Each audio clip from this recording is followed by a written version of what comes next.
Vamos lá, pessoal. A partir de agora a aula está sendo gravada, tá? Para a posteridade, para os seus amigos de sala que não podem acompanhar a aula ao vivo e também para o pessoal do segundo B que não pode acompanhar a aula, tá? Beleza? Bom, o tema da aula de hoje é um tema que é, de certa forma, muito fácil de entender, que algumas características vocês já sabem, então a gente vai dar uma reforçada. O tema da aula é as desigualdades sociais. Tá? Então, eu vou tentar aqui, durante esses próximos 35 minutos, explicar um pouquinho das origens das desigualdades sociais no Brasil, ok? Que é uma coisa que às vezes passa meio desapercebido. Bom, primeira coisa, né? A gente não pode confundir, muita gente confunde, desigualdade social com desigualdade econômica. Bom, o que que é desigualdade econômica? São pessoas que têm mais dinheiro e pessoas que têm menos dinheiro. Tá? E desigualdade social é totalmente diferente. Desigualdade social é quando um grupo tem privilégios e outros grupos não têm acesso a esses privilégios. Então vai gerando uma desigualdade. Toda sociedade é formada por dezenas de grupos, tá? Isso desde do momento em que formou-se as sociedades mais arcaicas. Então você vai ter grupos privilegiados e grupos não privilegiados. E isso vai ficando cada vez mais complexo ao longo da história, ok? Então, a desigualdade social tem a ver com privilégios que são dados a um determinado grupo social e outros grupos sociais não têm acesso a esse privilégio. Desse ponto de vista, a desigualdade social, ela pode ser analisada a partir, por exemplo, da ideia de desigualdade racial. Ela é um fruto da desigualdade social. Mas, ô professor, A desigualdade de gênero também é fruto da desigualdade social. Fala, Vinícius. desculpa atrapalhar, mas a econômica não tem a ver com a social em certos pontos? Tecnicamente sim, tecnicamente não. Por quê? Na sociedade capitalista, eles costumam usar aquela regrinha básica que se você não é rico, é porque você não se esforçou. Lembra dessa síntese? Hoje em dia tem muito. Agora veio a cabeça, claro. Não sei se aparece para vocês um timeline lá do Instagram, mas já deve ter aparecido uma vez. Aí o cara fala: Olha, você que recebe um salário mínimo, você é pobre porque você não sabe investir. Entendeu o que eu tô querendo dizer, Vinícius? Então, se você investir lá R$ 100 por mês durante 10 anos, você alcança R$ 1 milhão. Você é pobre se você não estudar economia. Tecnicamente, os caras jogam meio na cara da gente que a gente é pobre por preguiça, né? Parece muitas vezes isso. Não sei que ambientaliza para vocês. Sendo que a gente sabe que não é verdade, né? Eu sei, os pais de vocês sabem que a gente se rala pra caramba e dificilmente a gente vai mudar de status, tá? Mas a desigualdade econômica, por exemplo, eu pego do ponto de vista que eu tenho uma profissão e eu não passo por nenhuma necessidade. Então, essa desigualdade econômica é menor. Claro, a gente sabe que devido nós estarmos numa sociedade capitalista, você ter poder aquisitivo, que é o poder econômico, isso te dá uma qualidade de vida melhor, tá? Mas ela não pode ser utilizada como, por exemplo, uma desculpa para falar que, olha, eu passo necessidade porque eu sou pobre. Isso que estava querendo destacar. Mas, por exemplo, eu sou pobre, mas eu não passo necessidade. Vocês, muitos aí, não é que a gente é pobre, a gente não é pobrérrimo, a gente não é miserável, né? Classe média, né, É, professor? classe média baixa, né? A gente é classe média baixa, a gente saiu da classe pobre para classe média.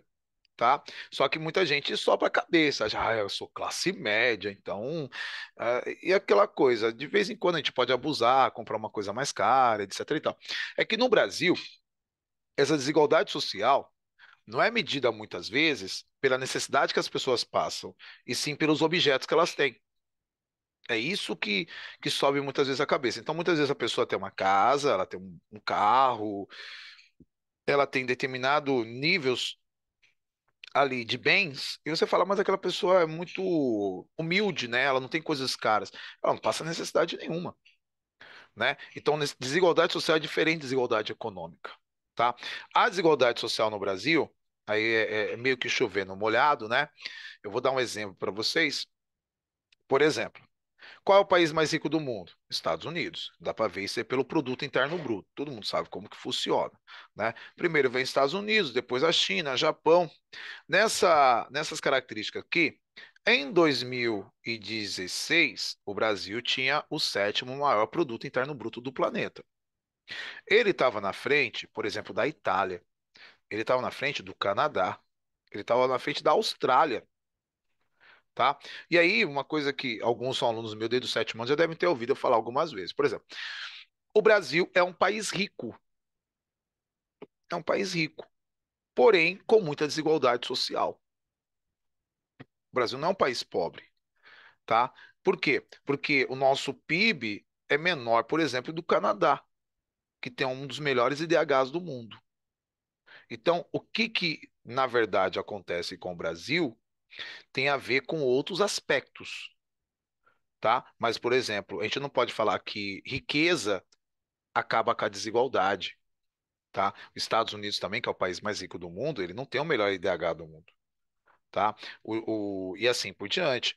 Vocês vão ver que outros fatores eles vão ter que ser analisados para poder entender a realidade da desigualdade social naquele país. Outra coisa também que é muito óbvia, muito chover no molhado, todo país tem um nível de desigualdade social, tá?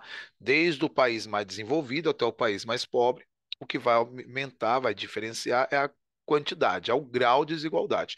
Mas todos os países têm desigualdade social, tá? Depois a gente vai ver um pouquinho sobre isso. Tomando como base os dados acima, percebemos que no ano, por exemplo, 2018, o Brasil encontrava-se na oitava posição em termos de PIB, que é o indicador que mede a soma de todos os bens e serviços finais produzidos por um país, estado ou cidade, em geral, um período de um ano. Podemos dizer, portanto, que as condições de vida dos brasileiros eram superiores à dos canadenses, cuja economia estava posicionada em 11º lugar. Segundo o Taviani, né, a sociedade global é cenário contraditório e em que se expressam diversidades, localismos, singularidades, particularismos ou identidades. Na maior parte das vezes, essa desigualdade é resultado do processo de históricos distintos. Assim, os países europeus industrializaram-se mais rapidamente. As necessidades de crescimento e expansão do capitalismo levaram esses países à exploração da América Central, América Latina, da Ásia, da África e do Oriente. Então vamos lá. O Iane, né, que é um dos caras especialistas nessa área de geopolítica, um cara muito admirado, tanto por professores de história como os professores de geografia, ele vai dizer o seguinte, ó, isso é uma singularidade. O que é uma singularidade? A história do planeta não é uma história plural, é uma história singular. Cada país tem uma história diferente. Quando a gente vai analisar quais fatores levaram à desigualdade social, a gente não pode analisar do ponto de vista global. A gente tem que analisar do ponto de vista local, tá? Então, como por exemplo, quando a gente pega a história do Brasil, vamos pegar do ponto de vista histórico. O Brasil foi colônia de Portugal durante 300 anos. A maioria das riquezas do Brasil, do ponto de vista mineral, já foi retirada nesse período. Diamantes, ouro, prata, foi tirada nesse período, certo? Uma população de mais de 5 milhões de pessoas foram obrigadas a sair da África e vir para o Brasil, tá? Que já demonstra ainda mais a desigualdade. Os indígenas foram à margem da sociedade e o branco se sobrepôs, tá? O branco de origem europeia. Então ali você já está dando uma origem histórica. Depois que o Brasil alcançou a independência de Portugal, as minorias étnicas, que eram os africanos e os indígenas, continuaram à margem da sociedade. Isso até a proclamação da República, praticamente. E os indígenas até os dias atuais. A gente parou de ser explorado por Portugal e começou a ser explorado por outros países, que eram os países desenvolvidos lá, né? A divisão internacional do trabalho. O Brasil sempre se colocou num grupo inferior, né? O Brasil sempre foi colocado ali como um país subdesenvolvido, que teria a função na economia internacional de produzir matérias-primas e gêneros agrícolas, que davam um retorno muito menor econômico. Para isso ser uma coisa efetiva, colocou-se ali a liderança num grupo social abastado, que era a elite agrícola brasileira. Algumas aulas atrás, a gente estava estudando lá, segundo bimestre, né, para o terceiro bimestre, lá, a Proclamação da República, e uma das coisas que sempre vem à cabeça lá, por exemplo, durante as oligarquias, é por que que o Brasil não se industrializou antes? Se o Brasil tinha matérias-primas, tinha mercado consumidor, tinha mão de obra, por que que o Brasil não se industrializou antes? Porque a elite brasileira, para eles, isso não convém, tá? Então, esse processo histórico, tá? Por exemplo, nos Estados Unidos, quando os Estados Unidos alcançou sua independência, a própria sociedade estadunidense quis o crescimento do país, tá? No Brasil, não. Essa elite brasileira, ela não quis o desenvolvimento do país. Ela quis que o Brasil ainda continuasse refém de um grupo social específico, tá?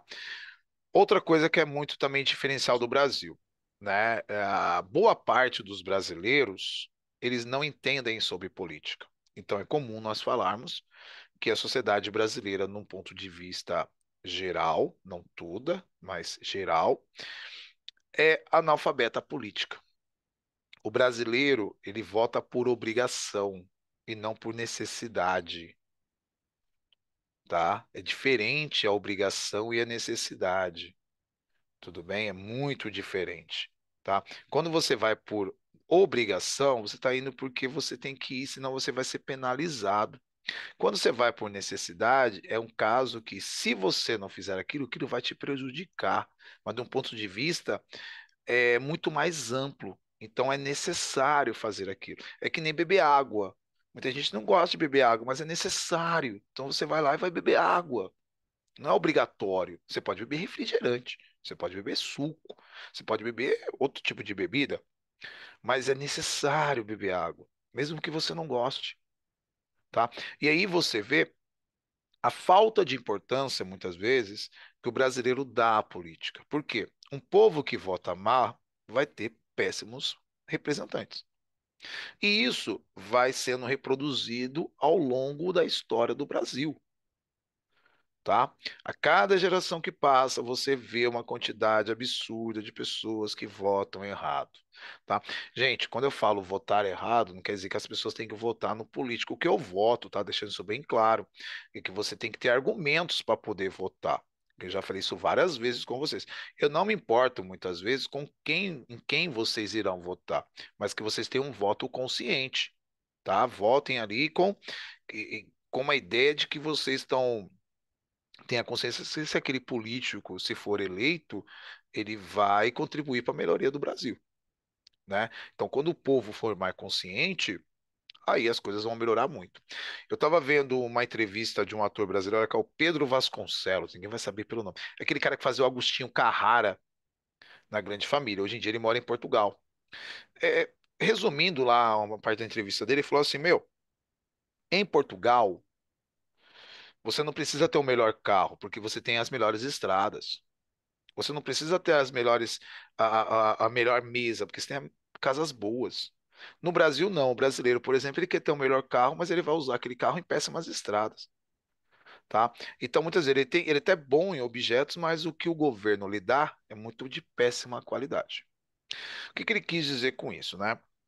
No final, ele fala até uma frase assim, que é mais ou menos assim: é como se os políticos brasileiros fossem desumanos, tá? Por quê?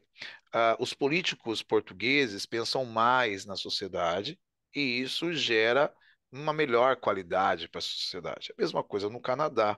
O produto interno bruto do Canadá é muito menor do que no Brasil e o Canadá consegue dar uma qualidade de vida melhor para a sua população, tá?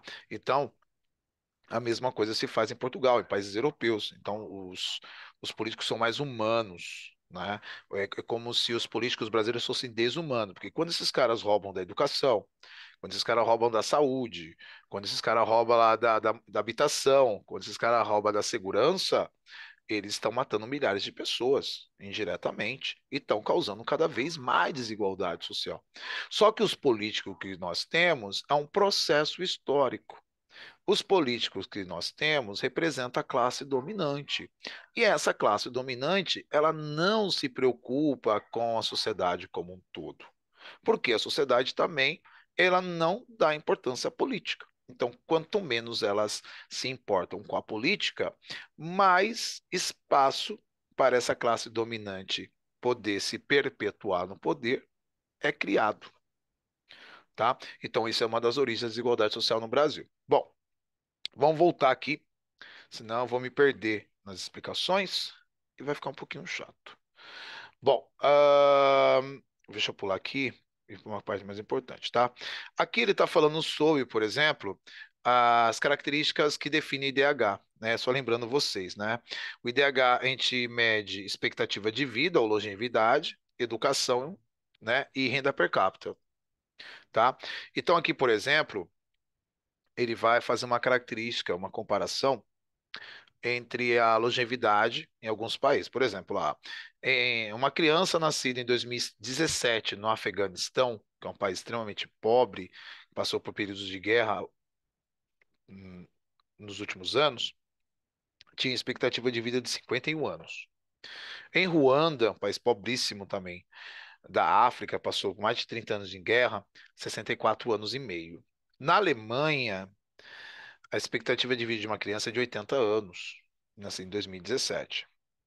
Lembra do Brasil? Ele vai comparar de novo. O Brasil tem um IDH, um PIB melhor do que o do Canadá.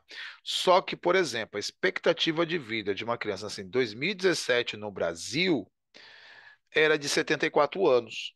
E no Canadá, de 83 anos e 26 dias. Tá? Então aí nós temos uma comparação. Não, não é que o país é mais rico, é que o país é mais desigual. Tá? Então a desigualdade, por exemplo, ela gera problemas sociais, tá?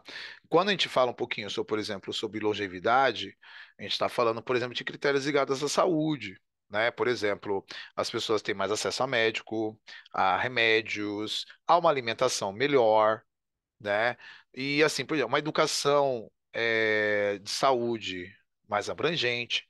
Então a pessoa se alimenta melhor, ela pratica esportes, ela tem acesso a remédios, tem acesso a médicos, a expectativa de vida dela aumenta. E boa parte disso nós sabemos que depende do governo, ok? Que historicamente não se preocupa tanto com a sociedade. Bom, os anos de escolaridade, que mostram o tempo em que a sociedade investiu em educação, medida essa que impacta fortemente na formação de mão de obra e na capacidade de inovação e desenvolvimento tecnológico do país. E o poder de compra, que é a renda, né? Aqui vou dar outro dado para vocês, que é esse aqui, ó. Esse aqui é o aumento do IDH do Brasil nos últimos 40 anos, tá? Então, em 1980, o IDH do Brasil era 0,545, era um médio IDH, beirando o baixo, tá? Tava ali no limiar. Eu não vou mentir para vocês, eu nasci na década de 80, as coisas eram pesadas, assim, nos pontos de vista de pobreza, tá? A pobreza batia mais forte. Não é que faltava coisas, mas você tinha acesso a menos coisas, tá? Ah, aí entra um fator que no Brasil é muito importante, a solidariedade. A minha família, por exemplo, é uma família pobre, eu não vou mentir que assim para vocês. Passei necessidade na infância, em alguns momentos sim, meus pais ficavam desempregados. A gente dependia da ajuda da família, meus tios davam cesta básica. Eu cheguei a estudar com um caderno que foi dado por uma prima do meu pai, não vou mentir, isso é verdade, tá? Caneta, essas coisas, era bem diferente. Acho que é nesse momento que os pais de vocês, por exemplo, falam muito assim, na minha época ali a gente tinha que menos coisas, né? A gente tinha que dar mais valor, tá? Hoje em dia as coisas são mais fáceis de ser adquiridas, né? Porque você tem uma quantidade maior e assim por diante, que nem brinquedos. Eu vejo o quarto da minha filha, a quantidade de brinquedos que ela tem, eu não chegava nem perto. Nossa, dificilmente. Eu lembro interclasse, né? Esse ano, por exemplo, vocês confeccionaram camisa. Na minha época de interclasse, a gente pegava uma camisa velha branca, comprava tinta para tecido e pintava o número nas costas da camisa, né? E ia jogar bola. Ia pra quadra, pro campo, jogar bola. Chuteira, não, jogava descalço. E assim por diante. Quer dizer, era uma qualidade de vida muito drástica se comparado com hoje em dia. Então, eu fui aquela criança raiz pobre, tá? Isso eu posso deixar bem claro. E se vocês também pegarem exemplos de outros professores de vocês aí, professores, eles vão ver que ele não teve uma vida de rosas, não, tá? A partir da década de 90, as coisas começam a melhorar no Brasil, tá? Então, isso vai aumentando categoricamente até chegar ali em 2013, 2016, que nós vamos ter um pico de IDH em torno de 760, tá? E depois nós tivemos uma queda nos últimos anos aí devido à crise política, que vem seguido de uma crise econômica e também do Covid, tá? Então a gente tem três problemas aí nos últimos 7, 8 anos no Brasil. Desde o impeachment da presidente Dilma, ali nós estamos em crise política, porque nós temos dois grupos políticos que não chegam a acordo quase nunca, então essa briga entre os dois acaba prejudicando as principais decisões, né, que é a direita e a esquerda brasileira. Nós tivemos, devido à crise política, gera uma crise econômica, porque gera uma instabilidade, e nos últimos anos, aí 2020, 21, 22, nós tivemos a crise mundial do Covid. Então, tudo isso, ela deu quase que um efeito de queda no IDH brasileiro. Bom, aqui, né, por que que subiu muito a partir da década de 90? Né, principalmente ali 98, 99, o presidente do Brasil era Fernando Henrique Cardoso, e na virada do século ele cria planos de governo, projetos de governo de ajuda à assistência social. Então, por exemplo, ele criou o Fome Zero e o Bolsa Família. Não foi criado pelo Lula, né? Mas o Lula é o que deu continuidade. Tá, o Lula ele se diferenciou talvez dos outros presidentes, que quando ele assume o governo em 2002, ele dá continuidade ao que o Fernando Henrique Cardoso estava fazendo. Ele não quebra aquela coisa. Por exemplo, foi meio ridículo o Bolsonaro acabar com o Bolsa Família e mudar para o nome de Renda Brasil. Por que que ele não continuou? Né? Era só continuar, que ia dar tudo certo ali. Tá? Não precisava mudar o nome ali para poder diferenciar alguma coisa, tá? Então foi uma coisa meio idiota que ele fez. Só para mostrar, foi eu que criei. Não, você só deu continuidade, mudou o nome só para falar que foi você. Você gastou milhões ali só para mudar o cartão de crédito das pessoas para pegar dinheiro, tá? E aí, por exemplo, o Bolsa Família foi uma criação na época do Fernando Henrique Cardoso, o Lula deu continuidade, e isso caiu grande, né? Caiu bastante a desigualdade social no Brasil. Então, isso fez quanto maior caía a desigualdade, melhor subiu o IDH, tá? Então a desigualdade no Brasil começou a diminuir nos últimos 20 anos, tá? Antes ela era bem maior, tá? Deixar isso bem claro. Então o Fome Zero, o Bolsa Família, o Bolsa Educação, o Bolsa Gás, tem bastante bolsas auxílio aí, tá? Hoje em dia ela é bem expressiva no Brasil. Tá? Ó, em 2017, aproximadamente 7% da população no Brasil ainda permanecia analfabetos. Então, ela não acabou com a desigualdade, ela diminuiu a desigualdade, que estava bem pior antes. Ou seja, tínhamos no Brasil quase 12 milhões de pessoas que não sabiam ler ou escrever. Em 2019, 54,9 milhões dos brasileiros situavam-se abaixo da linha da pobreza, ou seja, 25% da população tinha renda mensal por pessoa inferior a R$ 406, segundo critérios estabelecidos pelo Banco Mundial. Hoje em dia, se eu não me engano, eu não sei lá os níveis do Bolsa Brasil mais, mas acho que o mínimo que uma família recebe é R$ 400. Gente, para pensar, como que você sustenta uma família com R$ 400 por mês? Tá comprando comida, pagando água, pagando luz, comprando botijão de gás que custa R$ 100, tá? Comprando leite, se você tem criança pequena, um litro de leite custa R$ 5, comprando arroz, comprando feijão, comprando açúcar, comprando. Não dá, não dá, não dá, não dá. Uma coisa que eu estava até falando para outra turma, que ainda acontece muito, tá? Já foi pior. Mas, por exemplo, lá, à tarde eu dou aula numa escola do estado, lá eu dou aula para sexto e sétimos anos. Tem mais ou menos uns 300 alunos lá à tarde, tá? Comigo, né? Porque eu tenho 8 turmas, cada turma tem mais ou menos 35 alunos, tá? Dá mais ou menos 280, 300 alunos. Não vou mentir para você que tem dentro dessa turminha de 200, quase 300 alunos, tem pelo menos 10 que todo dia vai para a escola para poder comer. Assim, tipo, indiferente do que está sendo dado lá na merenda da escola, eles vão lá para comer. Você vê pelo comportamento da criança, tá? Você vê pelo tipo de roupa que a pessoa utiliza. E aí acontece algumas coisas meio tristes, ou às vezes que dá revolta. Ou, uns 15 dias atrás, numa turma que eu dou aula, os meninos estavam fazendo bullying com uma garota porque ela é muito pobre. Então, por exemplo, os meninos estavam falando: Ó, amanhã todo mundo traz garrafinha d'água e deixa a garrafinha de água cheia na última aula, porque quando a gente sair, a gente vai dar banho nela, porque ela tá fedendo. Foi bem assim. Então, por aí parei a aula, dei aquela bronca na sala, falei se alguém tentasse fazer alguma coisa contra a garota, iria ser levado para a direção no outro dia, porque eu ia conversar com ela, se alguém tivesse feito alguma coisa, eu ia saber de alguma forma, nem que eu pegasse alunos de outra sala meio escondido para falar se ocorreu alguma coisa na hora da saída, tá? E aí, graças a Deus, não ocorreu nada, porque eu dei essa bronca na sala, porque a gente não deve ter preconceito contra as pessoas pobres. E aí você vai ver o tipo de aluno que estava fazendo bullying com a garota por ser pobre, não tem uma qualidade de vida um pouco melhor. Às vezes tem um tênis um pouco melhor, uma camisa um pouco melhor, já acha superior. No Brasil, infelizmente, nós temos esses problemas também, que é ligado à desigualdade social, que é o preconceito, que é a falta de equidade, né? Você tratar a pessoa igual, né? Querer o mesmo para a pessoa que você, etc. Então, isso no Brasil também é muito comum, ok? Bom, em 2019, 54,1 milhões. Já falei, então vamos para a próxima.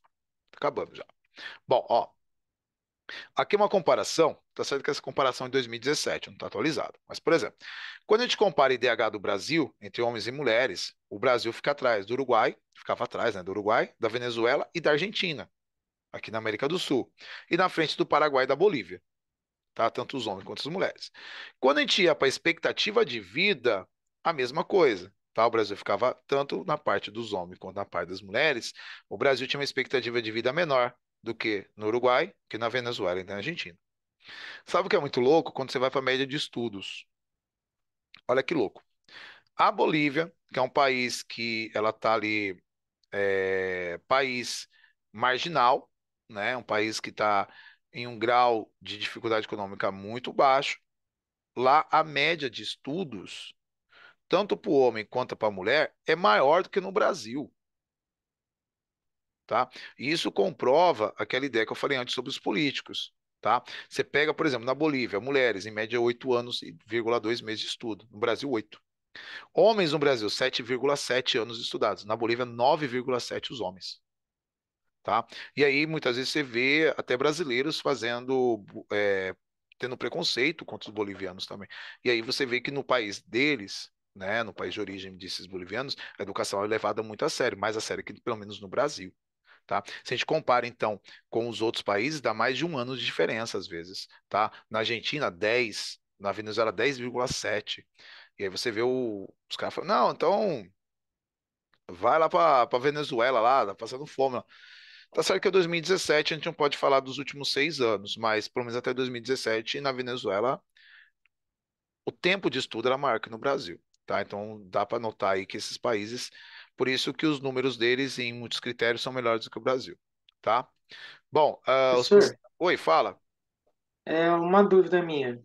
O Afeganistão, ele é um país que não deixa mulheres estudar, certo? Sim, Então, esse fato dele não deixar mulheres estudar algo que também diminui, por sua vez, o sim, IDH? diminui o IDH, tá? O IDH é aquele fator que vai medir a qualidade de vida. A qualidade de vida está totalmente anexada à desigualdade social, né? Os fatores do IDH ali, que é expectativa de vida, escolaridade e renda, isso totalmente atrelado a uma desigualdade social. Eu acho até engraçado quando eu vejo a posição do Brasil, porque eu acho que o Brasil está bem pior. Quando você vê a realidade brasileira, você fala, pô, mas o Brasil está perto ali do 760, acharia que o número era pior. O Brasil entra na categoria de alto IDH. Se o Brasil está com alto IDH, com esses problemas todos que o Brasil tem, imagina um país que é baixo IDH, né? Os países que estão abaixo de 0,550. Imagina como que deve ser a realidade desses países. Deve ser, olha, inimaginável, tá? E você vê a expectativa de vida, por exemplo, o Brasil. Nossa, nós estamos vivendo mais de 70 anos. Você fala, pô, vou morrer velho, né? Se for. Pô, tem países que estão acima dos 80, tá acima dos 90 já, né? E aí você vê os contratos. Educação, então, eu costumo sempre dizer que é o calcanhar de Aquiles do Brasil. A fraqueza maior do Brasil é a educação, tá? vocês têm que sempre dar graças a Deus que vocês têm uma educação de melhor qualidade, porque na escola pública, por vários fatores, a educação ela declina bem, entendeu? Os alunos não são interessados, os pais não cobram dos filhos, chega uma determinada idade, os alunos não querem mais aprender, ficam muito agressivos com os professores em sala de aula, porque eles acham que podem fazer e desfazer o que eles bem entender. Então, nós temos uma série de problemas na escola pública, tá? E quando a gente vai ver em relação à sociedade, a gente pode dizer que a sociedade brasileira vai falar, ah, mas nós damos valor à educação. Será que dá valor à educação? Por exemplo, eu sou professor, eu sinto isso na pele, tá? Muitas vezes a gente não é reconhecido, não salarialmente, mas socialmente, né? Por isso que a gente fala que, tecnicamente, os pais de vocês perceberem essa realidade e se esforçam para que vocês tenham uma educação de melhor qualidade, tá? A maioria dos alunos do Estado, por exemplo, a aula de sociologia não existe mais no ensino médio. Como você vai entender a realidade de um país sem aula de sociologia, sem aula de filosofia, tá? A aula de geografia só tem um ano, a aula de história tem no outro. Por quê? Os caras colocaram um monte de curso técnico lá, tá? Um monte de aula técnica que muitas vezes falta até professor. Às vezes você vai para a semana lá para aula, um monte de professor faltou, porque não tem nem professor para aquela aula. Mas os caras colocaram a aula lá. Mas quem criou aquela realidade? Foi a sociedade? Foi os políticos? Foi os alunos? Acho que é um conglomerado. Todo mundo ali acabou contribuindo junto, tá? Não é só um ali, é todos, ok? Bom, vou parar por aqui para fazer chamada, tá? Em relação aos assuntos da aula, quase todos foram sanados ali. Depois vocês podem dar uma sapiada em relação ao que ficou ali. Os dois últimos, eles vão falar sobre algumas soluções que podem ser tomadas, ok? Bom, deixa eu encerrar aqui a gravação.